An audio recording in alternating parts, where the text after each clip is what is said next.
ప్రభునందు మరణాత విశ్వాస సమాజం అనే ఈ టీవీ కార్యక్రమానికి విచ్చేసిన మీ అందరికీ ప్రభు అయిన యేసుక్రీస్తు నామమున వందనాలు, మీకు శుభములు కలుగునుగాక. దేవుని యొక్క వాక్యాన్ని మనం ధ్యానం చేస్తున్నప్పుడు ఈరోజు పరిశుద్ధ గ్రంథమైన బైబిల్ నందు యెహోషువ గ్రంథము 14వ అధ్యాయము 6వ వచనం దగ్గర నుంచి మనం చదివినట్లయితే, యోధా వంశస్థులు గిల్గాలులో యెహోషువ యొద్దకు రాగా కెనెజీయుడగు యొఫెన్నె కుమారుడైన కాలేబు అతనితో ఇలాగు మనవి చేసెను. కాదేశు బర్నేయలో దైవజనుడైన మోషేతో యెహోవా నన్ను గూర్చియు నిన్ను గూర్చియు చెప్పిన మాట నీవెరుగుదువు. దేశమును వేగుచూచుటకు యెహోవా సేవకుడైన మోషే కాదేశు బర్నేయలో నుండి నన్ను పంపినప్పుడు నేను 40 ఏండ్ల వాడను. ఎవరికి భయపడక నేను చూసినట్లే అతనికి వర్తమానము తెచ్చితిని. నాతో కూడా బయలుదేరి వచ్చిన నా సహోదరులు జనుల హృదయములను కరుగుచేయగా నేను నా దేవుడైన యెహోవాను నిండు మనసుతో అనుసరించి తిని. ఆ దినమున మోషే ప్రమాణము చేసి, నీవు నా దేవుడైన యెహోవాను నిండు మనసుతో అనుసరించదువు గనుక నీవు అడుగుపెట్టిన భూమి నిశ్చయముగా నీకును నీ సంతానమునకును ఎల్లప్పుడూ స్వాస్థ్యముగా ఉండుననెను. ప్రార్థన చేద్దాం. తండ్రి, మీకు వందనాలు, స్తోత్రాలు ప్రభువా.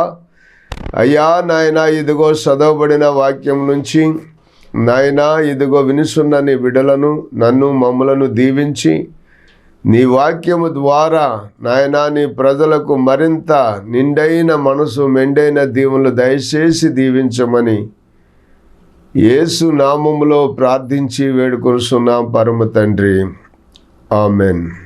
యోధా వంశస్థులు గిల్గాలులో యెహోషువ నాయకత్వంలో మరి యెహోషువ దగ్గరకు వచ్చి అక్కడ మాట్లాడుతూ ఉన్నప్పుడు యొఫెన్నె కుమారుడైనటువంటి కాలేబు అతనితో ఇలాగున మనవి చేసెను.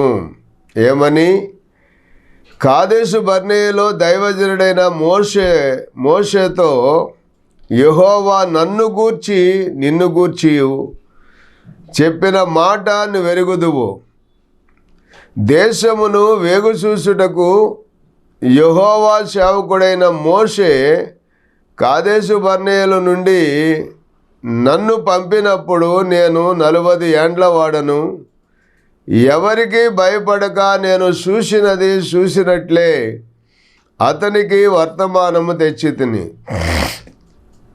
నాతో కూడా ఉన్నవారు మరి నా సహోదరులు బయలుదేరి వచ్చి జనుల హృదయములను కరగజేయగా నేను నా దేవుడైన యెహోవాను నిండు మనసుతో అనుసరించి తిని.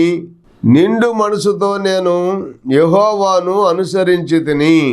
ఆ దినమున మోషే ప్రమాణము చేసి, నీవు నా దేవుడైన యెహోవాను నిండు మనసుతో అనుసరించితివి గనుక నీవు అడుగుపెట్టిన భూమి నిశ్చయముగా నీకును నీ సంతానమునకును ఎల్లప్పుడూ స్వాస్థ్యముగా ఉండును అన్నాడు అని చెప్పాడు. దేవునికి స్తోత్రం. దేవుని యొక్క సన్నిధానంలో జీవిస్తున్నటువంటి మరి కాలేబు, యెహోషువలు ఆనాటి మోషే నాయకత్వంలో ఐగుప్తు దేశము నుండి బయలుదేరి వస్తున్నప్పుడు మరి కనాను దేశమును దేవుడు వాగ్దాన దేశముగా ఇశ్రాయేలు ప్రజలకు మరి ఆయన స్వాస్థ్యముగా నిత్య స్వాస్థ్యముగా ఇవ్వటానికి ఆయన మరి అబ్రహాముతో వాగ్దానం చేసినప్పుడు ఆ వాగ్దాన దేశమును స్వతంత్రించుకోవటానికి ఇశ్రాయేలు ప్రజలు బయలుదేరి వెళుతూ ఉండగా అక్కడ దైవజనుడైనటువంటి మరి లేక మోషే తరువాత నాయకుడైనటువంటి యెహోషువ దగ్గరకు మరి అక్కడ ఉన్నటువంటి యోధా వంశస్థులు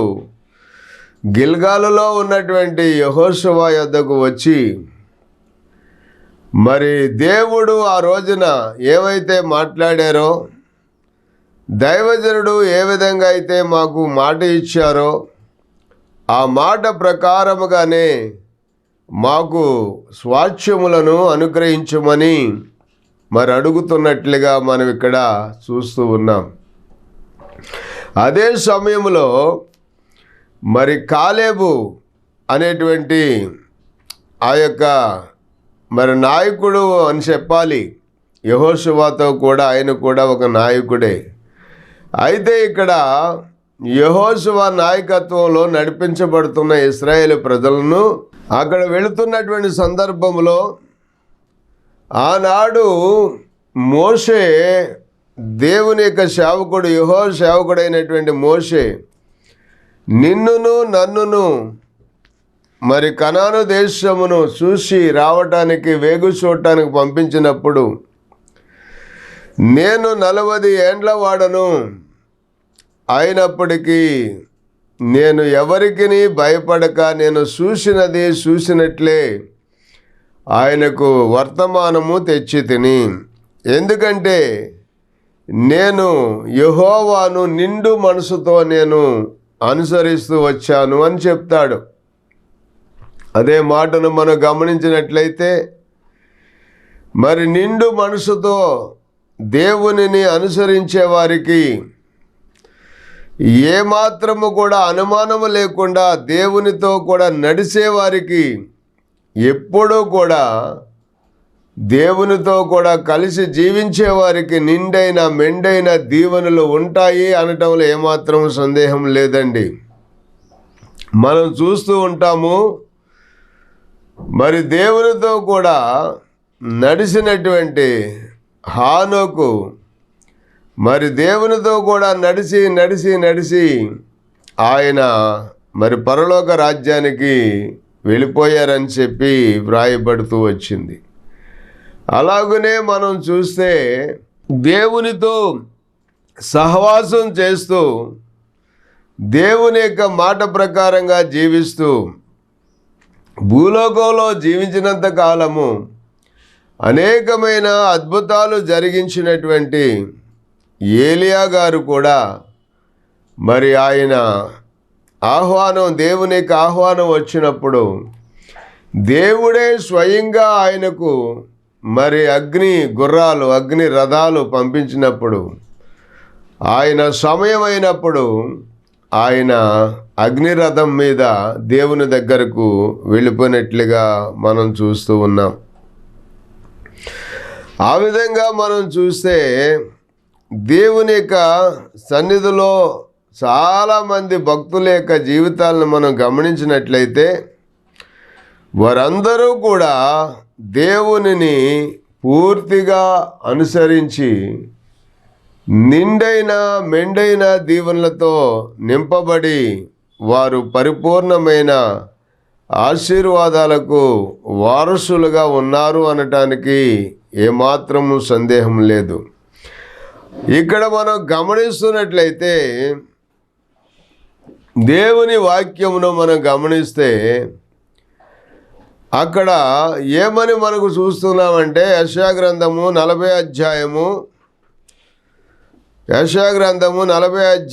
29వ వచనం దగ్గర నుంచి మనం చదివితే సొమ్మసిల్లిన వారికి బలమిచ్చువాడు ఆయనే, శక్తిహీనులకు బలాభివృద్ధి కలుగుజేయవాడు ఆయనే.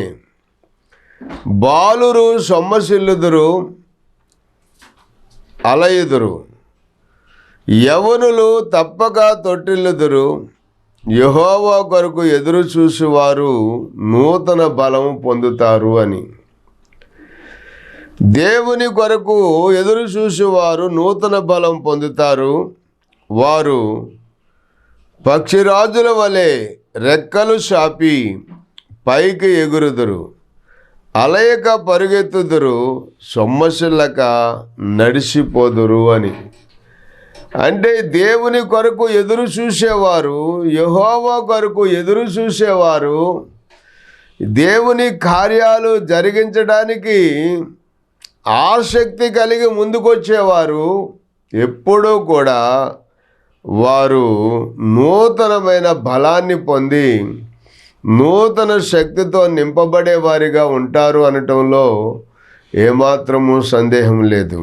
అందుకనే ఇక్కడ భక్తుడైనటువంటి ప్రవక్త ద్వారా దేవుడు ఈ విధంగా వ్రాయించాడు. సొమ్మసిల్లిన వారికి బలమిచ్చేవాడు ఆయనే, శక్తిహీనులకు బలాభివృద్ధి కలుగజేయవాడు ఆయనే. బాలురు సొమ్మసిల్లుదురు, అలయుదురు, యవనులు తప్పక తొట్టిల్లుదురు. కానీ యెహోవా కొరకు ఎదురు చూసేవారు నూతన బలం పొందుతారు. వారు పక్షిరాజుల వలె రెక్కలు చాపి పైకి ఎగురుదురు, అలయక పరుగెత్తుదురు, సొమ్మసిల్లక నడిచిపోవుదురు అని. కనుకనే దేవుని యొక్క ఇంటిలో, దేవుని యొక్క సన్నిధిలో దేవుడిచ్చినటువంటి స్వాస్థ్యములు పొందటంలో ఏమాత్రము వెనకడుగు వేయకుండా దేవుని కార్యాలు చేయటానికి ఆసక్తి కలిగి దేవుని ద్వారా వచ్చేటువంటి దీవెనలు పొందటానికి నిండైన మెండైన ఆశీర్వాదాలు కలిగి ఉన్నాడు కాలేబు అని చెప్పి వాక్యం మనకు సెలవిస్తూ ఉంది. కనుకనే ప్రియమైన దేవుని బిడ్డలారా, ధైర్యంగా దేవుని సన్నిధిలో జీవించేవారు నిండు మనసుతో దేవుణ్ణి అనుసరించేవారిగా ఉంటే అది వారికి ఎంతో దీవెన కలుగజేస్తుంది. చూడండి, యెషయా గ్రంథము 26వ అధ్యాయములో 3వ వచనం మనం చదివితే అక్కడ ఏమనుందంటే, ఎవని మనసు నీ మీద ఆనుకొనునో వానిని నీవు పూర్ణ శాంతి గలవానిగా కాపాడుదు అని. చూశారా? అందుకనే దేవుని మీద తన మనసు ఆనుకొని ఉన్నందున కాలేబు ఎక్కడా కూడా భయపడకుండా తనను పంపించినటువంటి ప్రదేశానికి వెళ్ళి చూసి తిరిగి వచ్చి చూసినది చూసినట్లుగా దైవజనుడైన మోషేకు వర్తమానము తెచ్చాడట. చూసినది చూసినట్లుగా ఎవ్వరికి భయపడకుండా దేవుని మీద గురి పెట్టుకొని దేవుని యొక్క సన్నిధిలో నమ్మకస్తుడిగా నిండు మనసుతో దేవుణ్ణి అనుసరించినటువంటి వ్యక్తిగా మనం ఈ లేఖనాల్లో చూస్తున్నప్పుడు ఆయన చెప్తున్నాడు కదా, ఏమన్నాడో చూడండి. అక్కడ మరొకసారి మనం చూస్తే యెహోషువ గ్రంథము 14వ అధ్యాయము 7వ వచనంలో, దేశమును వేగుచూచుటకు యెహోవా సేవకుడైన మోషే కాదేశు బర్నేయల నుండి నన్ను పంపినప్పుడు నేను 40 ఏండ్ల వాడను, ఎవరికి భయపడక నేను చూసినది చూసినట్లే అతనికి వర్తమానము తెచ్చి తిని. నాతో కూడా ఉన్నటువంటి అనేక మంది సహోదరులు జనుల హృదయములను కరగజేయగా నేను నా దేవుడైన యెహోవాను నిండు మనసుతో అనుసరించాను. దేవునికి స్తోత్రం. చూడండి, అది మనం సంఖ్యాకాండము 14వ అధ్యాయము 6వ వచనం దగ్గర నుంచి మనం చదివితే, అప్పుడు దేశమును వేగు చూచుటకు దేశమును సంచరించి చూసిన వారిలో నుండిన నూను కుమారుడగు యెహోషువయు యొపెన్నె కుమారుడగు కాలేబును బట్టలు చింపుకొని ఇశ్రాయేలుల సర్వ సమాజముతో మేము సంచరించి చూసిన దేశము మిక్కిలి మంచి దేశము. యెహోవా మనయందు ఆనందించిన ఎడల ఆ దేశములో మనను ప్రవేశపెట్టి ఆ దేశములో మనను చేర్చి దానిని మనకిచ్చును. చూసారా ఎంత కమిట్మెంట్, ఎంత ధైర్యంగా వాళ్ళు చెప్తున్నారు అంటే, అక్కడ ఇశ్రాయేలు ప్రజలకు ఈ 10 గోత్రాల వాళ్ళు మరి ఇక్కడ ఉన్నటువంటి సమాజం అంతటిని కూడా భయపెట్టినటువంటి సందర్భాలు మనం చూస్తూ వచ్చాం. వేగు చూడడానికి వెళ్ళినటువంటి ఆ యొక్క 10 గోత్రాల ప్రజలు మరి ఇశ్రాయేలు ప్రజలందరినీ భయపెట్టినటువంటి సందర్భాలు అక్కడ మనం చూస్తున్నాం. అయితే కాలేబు యెహోషువలు మాత్రము మరి వారిని చూసి ఇశ్రాయేలుల సర్వ సమాజంతో చెప్తున్న మాటలు ఏంటంటే, మేము సంచరించి చూసిన దేశము మిక్కిలి మంచి దేశము. యెహోవా మనయందు ఆనందించిన ఎడల ఆ దేశములో మనను చేర్చి దానిని మనకిచ్చును. అది పాలు తేనెలు ప్రవహించు దేశము. దేవునికి స్తోత్రం. ఎంతో ధైర్యంగా వారు చెబుతూ వచ్చారు.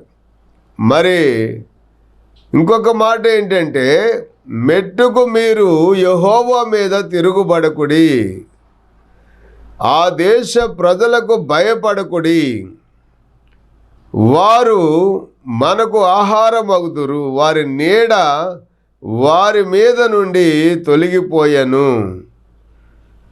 యెహోవా మనకు దేవుడు తోడై ఉన్నాడు కనుక వారికి భయపడకండి అని చెప్తున్నారు. ఈ మాటలు చెబుతూ ఉన్నప్పుడు వాళ్ళందరూ కూడా మరి వీళ్లను రాళ్లతో కొట్టి చంపుదామని చెప్పి వాళ్ళు సిద్ధపడుతున్నటువంటి సందర్భాలు చూస్తున్నాం.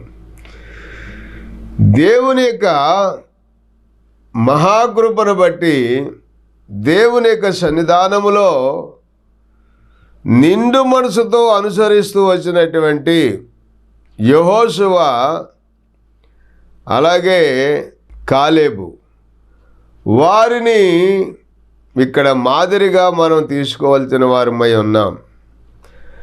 అదే మాటలు మనం గమనిస్తున్నట్లయితే ఇక్కడ వారు దేవునికి విరోధంగా దేవుని యొక్క చిత్తాన్ని నెరవేర్చేవారిగా కాకుండా మరి ఇశ్రాయేలు ప్రజల మీద వాళ్ళు తిరుగుబాటు చేస్తున్నట్లుగా మరి చూసి ఆ సమాచారం తెచ్చినటువంటి కాలేబు యెహోషువల మీద మరి వాళ్ళు తిరుగుబాటు చేస్తున్నట్లుగా మనం చూస్తున్నాం.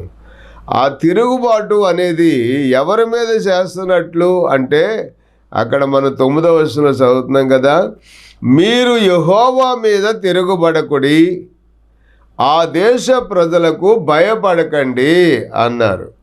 చూసారా, కాలేబు యెహోషువల మీద తిరుగుబాటు చేస్తున్నాం అనుకున్నారు, కానీ వాళ్ళు చేసే తిరుగుబాటు ఎవరి మీద తిరుగుబాటు చేస్తున్నారు అంటే యెహోవా దేవుని మీదే తిరుగుబాటు చేస్తున్నారు. ఎందుకని? ఆ దేశ ప్రజలకు, వారు వెళ్ళబోయేటువంటి దేశ ప్రజలకు భయపడి వారు మరి తీసుకుని వెళుతున్నటువంటి పాలు తేనెలు ప్రవహించే దేశానికి తీసుకువెళుతున్నటువంటి మరి యెహోవా దేవుని మీద తిరుగుబాటు చేస్తున్నట్లుగా ఈ లేఖనాల్లో మనం చూస్తున్నాం. అందుకే వారు ఏమంటున్నారంటే, మెట్టుకు మీరు యెహోవా మీద తిరగబడకుడి, ఆ దేశ ప్రజలకు భయపడకండి, వారు మనకు ఆహారం అగుదురు, వారి నీడ వారి మీద నుండి తొలగిపోయెను. యెహోవా మనకు తోడై ఉండిన ఎడల, మరి నిశ్చయముగా యెహోవా మనకు తోడై ఉన్నాడు కనుక మీరు వాళ్లకు భయపడకండి. ఎందుకని భయపడుతున్నారు? అని మనం ఆలోచన చేస్తే వీరు వెళ్ళబోయేటువంటి ఆ ప్రదేశము అది చాలా, అక్కడ ఉన్నటువంటి మనుషులట వాళ్ళు ఉన్నత దేహులు అని చెప్పి వ్రాయబడుతూ వచ్చింది. వాళ్ళు ఉన్నత దేహులు ఆ మాటను గురించి మనం చూస్తే వాళ్ళు వెళ్ళి ఆ యొక్క మరి కనాను దేశమును వేగు చూసినప్పుడు అక్కడ ఉన్నటువంటి కొన్ని వస్తువులు మరి తీసుకుని రమ్మని చెప్పినప్పుడు మోషే దైవజనుడు వారు అక్కడికి వెళ్ళి ఆ దేశాన్ని వేగు చూసి అక్కడి నుంచి మరి కొన్ని ఆహారాలు పట్టుకొచ్చారు. వాళ్ళు ఏమి తెచ్చారు అంటే అక్కడ నుంచి మరి చూడండి 23వ వచనం దగ్గర నుంచి, వారు ఎస్కోలు లోయలోనికి వచ్చి అక్కడ ఒక గెలగల ద్రాక్ష చెట్టు యొక్క కొమ్మను కోసి దండితో 2 మోసిరి. మరియు వారు కొన్ని దానిమ్మ పండ్లను కొన్ని అంజూరపు పండ్లను తెచ్చిరి. ఇశ్రాయేలీలు అక్కడ కోసిన ద్రాక్ష గెలను బట్టి ఆ స్థలమునకు ఎస్కోలు లోయ అని పేరు పెట్టబడెను. వారు 40 దినములు ఆ దేశమును సంచరించి చూసి తిరిగి వచ్చిరి. అట్లు వారు వెళ్ళి పారాను అరణ్యమందలి కాదేశులోనున్న మోషే అహరోన్ల యొద్దకు ఇశ్రాయేలీల సర్వసమాజమునొద్దకును వచ్చి వారికిని ఆ సర్వ సమాజమునకును ఆ సమాచారము తెలియచెప్పి ఆ దేశపు పండ్లను వారికి చూపించిరి. వారు అతనికి తెలియపరిచినదేమనగా, నీవు మమ్మను పంపిన దేశమునకు మేము వెళితిమి, అది పాలు తేనెలు ప్రవహించు దేశమే. నువ్వు పంపించిన దేశానికి మేము వెళ్ళాము, అది పాలు తేనెలు ప్రవహించు దేశమే, అందులో ఏమాత్రము డౌట్ లేదు. అయితే ఆ దేశములో నివసించు జనులు బలవంతులు, వారి పట్టణములు ప్రాకారముల గలవి, మరి అవి మిక్కిలి గొప్పవి. మరియు అక్కడ అనాకీయులను చూసితిమి. అమాలేకీయులు దక్షిణ దేశంలో నివసిస్తున్నారు. హిత్తీలు, యెబూసీలు, అమోరీలు కొండ దేశంలో నివసించుచున్నారు. కనానీయులు సముద్రమునొద్ద యోర్దాను నదీ ప్రాంతములలో నివసించుచున్నారని చెప్పిరి. కాలేబు మోషే ఎదుట జనులను నిమ్మళపరిచి, మనము నిశ్చయముగా వెళ్ళుదము, దాన్ని స్వాధీనపరుచుకుందుము, దాన్ని జయించుటకు మన శక్తి చాలును అన్నారు. దాన్ని జయించడానికి మన శక్తి సరిపోతుంది, మీరు భయపడకండి అని మరి వచ్చిన వారితో, తనతో కూడా దేశాన్ని చూడటానికి వచ్చిన వాళ్ళతోనూ, మరి ఇక్కడ ఉన్నటువంటి ఇశ్రాయేలు ప్రజలతోనూ మరి ఆ మాటలు చెబుతూ ఉన్నారు ఈ 2 యవనస్తులు కూడా. అయితే అతనితో కూడా పోయిన మనుషులు, ఆ మనుషులు, ఆ జనులు మనకంటే బలవంతులు, మనము వారి మీదకి పోజాలమనిరి. మరియు వారు తాము సంచరించి చూసిన దేశమును గూర్చి ఇశ్రాయేలీలతో చెడ్డ సమాచారం చెప్పి, మేము సంచరించి చూసిన దేశము తన నివాసులను భక్షించు దేశము, దానిలో మాకు కనపడిన జనులందరూ ఉన్నత దేహులు, అక్కడ నెపీలీల సంబంధులైన అనాకు వంశపు నెపీలీలను చూసితిమి. మా దృష్టికి మేము మిడతల వలె ఉంటిమి, వారి దృష్టికి అట్లే ఉంటిమి అని చెప్పి మరి మిగిలినటువంటి 10 గోత్రాల వారు ఆ విధమైన మరి చెడ్డ సమాచారం, అంటే వారు చూసినది ఆ విధంగా చెడ్డగా అర్థం చేసుకుని ఆ చెడ్డ సమాచారం ఇశ్రాయేలు ప్రజలకు చెప్పి వారిని కలవరపరిచినట్లుగా చూస్తూ ఉన్నాం. అయితే 14వ అధ్యాయము 1వ వచనం దగ్గర మనం చదివితే, అప్పుడు ఆ సర్వ సమాజం ఎలుగెత్తి కేకలు వేసెను. ప్రజలు ఆ రాత్రి ఎలుగెత్తి ఏడ్చారు. మరియు ఇశ్రాయేలీయులందరూ మోషే అహరోనులపైన సణుగుకున్నారు. ఆ సర్వ సమాజం, అయ్యో, ఐగుప్తులో మేమేలా సావలేదు, ఈ అరణ్యమందు మేమేలా సావలేదు, మేము కత్తివాత పడినట్లు యెహోవా మమ్మును ఈ దేశములోనికి ఎలా తీసుకుని వచ్చెను, మా భార్యలు మా పిల్లలు కొల్లపోవుదురు, తిరిగి ఐగుప్తులకు వెళ్ళుట మాకు మేలు కదా అని వారితో అంటున్నప్పుడు, అనడమే కాదు, వారు మనం ఒక నాయకుని ఏర్పాటు చేసుకుని తిరిగి మరలా ఐగుప్తుకు వెళ్ళిపోదాము అని చెప్పి వాళ్ళు ఆ విధంగా తిరుగుబాటు చేస్తే, దైవజనుడైన మోషే, యాజకుడైనటువంటి అహరోను ఇశ్రాయేలు ప్రజలందరి సమాజం ఎదుట వారి ఎదుట సాగిలపడి వారిని సముదాయించడానికి, వారిని బ్రతిమలాడుకోవటానికి ప్రయత్నం చేస్తూ ఉంటే, కాలేబు యెహోషువలు వారిని చూసి, అయ్యా, మీరు భయపడకండి, మన దేవుడైన యెహోవా మనందు ఆనందించినట్లయితే తప్పనిసరిగా దేశాన్ని మనకిస్తాడు దేవుడు, మన దేవుడు మనకు అప్పగిస్తాడని వారు సంతోషంతో ఆ మాట చెప్పినందున దేవుడు నిజంగా ఆయన ఎంతో వీళ్ళిద్దరిని బట్టి సంతోషించి వారికి ఇచ్చినటువంటి ఆ వాగ్దానం ప్రకారంగానే దేవుడు వారిని ఆశీర్వదించినటువంటి విధానం మనం చూస్తున్నాం. మోషే తర్వాత యెహోషువకు ఆ నాయకత్వ బాధ్యతలు అప్పగించినటువంటి దేవుడు ఇప్పుడు యెహోషువ నాయకత్వంలోనే ఇక్కడ కాలేబు నిండు మనసుతో దేవుణ్ణి అనుసరిస్తూ వచ్చాడు. కాబట్టి ఇప్పుడు మనం యెహోషువ గ్రంథం 10వ అధ్యాయం 14వ అధ్యాయం 10వ వచనం దగ్గర మనం చదివితే, ఆనాడు దేవుడైనటువంటి యెహోవా ద్వారా మోషేతో చెప్పినప్పుడు, నీవు నా దేవుడైన యెహోవాను నిండు మనసుతో అనుసరించదు గనుక నీవు అడుగుపెట్టిన భూమి నిశ్చయముగా నీకును నీ సంతానమునకు ఎల్లప్పుడూ స్వాస్థ్యముగా ఉండునని దేవుడే చెప్పాడు. కాబట్టి నాకు ఆ భూమిని ఇమ్మని చెప్పి యెహోషువ దగ్గర అడిగితే, అప్పుడు యెహోషువ దగ్గర అడిగిన మాటను బట్టి ఇక్కడ యెహోషువ మనం ఆ మాటను చూస్తే 12వ వచనంలోంచి మనం చూసినప్పుడు, కాబట్టి ఆ దినమున యెహోవా సెలవిచ్చిన ఈ కొండ ప్రదేశమును నాకు దయచేయము, అనాకీల ప్రాకారములు గల గొప్ప పట్టణములు అక్కడ ఉన్న సంగతి ఆ దినమున నీకు వినపడెను. యెహోవా నాకు తోడయుండిన ఎడల యెహోవా సెలవిచ్చినట్లు వారి దేశమును స్వాధీనపరుచుకుంటాను అని చెప్పి కాలేబు అన్నప్పుడు, యెఫున్నె కుమారుడైన కాలేబు ఇశ్రాయేలు దేవుడైన యెహోవాను నిండు మనసుతో అనుసరించేవాడు గనుక యెహోషువ అతన్ని దీవించి అతనికి హెబ్రోనును స్వాస్థ్యముగా ఇచ్చెను. దేవునికి స్తోత్రం.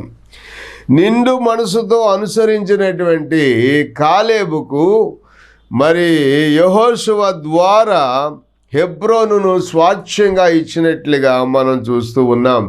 అలాగే దేవుని యొక్క సన్నిధానములో జీవిస్తున్న నీవు కానీ నేను కానీ నిండు మనసుతో దేవుణ్ణి అనుసరిస్తూ ఉన్నప్పుడు, ఏమాత్రం అనుమానం లేకుండా దేవునితో నడుస్తూ ఉన్నప్పుడు దేవుడు ఖచ్చితంగా ఆయన ఇవ్వాలనుకున్న దీవెనలు, ఆశీర్వాదాలు సమృద్ధిగా నీకు, నీ పిల్లలకు, నీ సంతానానికి, నీ కలిగిన అంతటికి సమృద్ధి దీవెనలు దేవుడు ఇవ్వగలుగుతాడు. అట్టి కృప దేవుడు మీకు, మీ కుటుంబానికి కలుగునుగాక. ప్రార్థన. తండ్రి, మీకు వందనాలు. ఈ వర్తమానం వినిన నీ బిడ్డలను ఆశీర్వదించి నిండు మనసుతో నిన్ను అనుసరించి నీవిచ్చే మెండైన దీవెనలు పొందుకునే భాగ్యం దయచేసి దీవించమని యేసు నామములో ప్రార్థిస్తున్నాము తండ్రి. ఆమెన్. వందనాలు.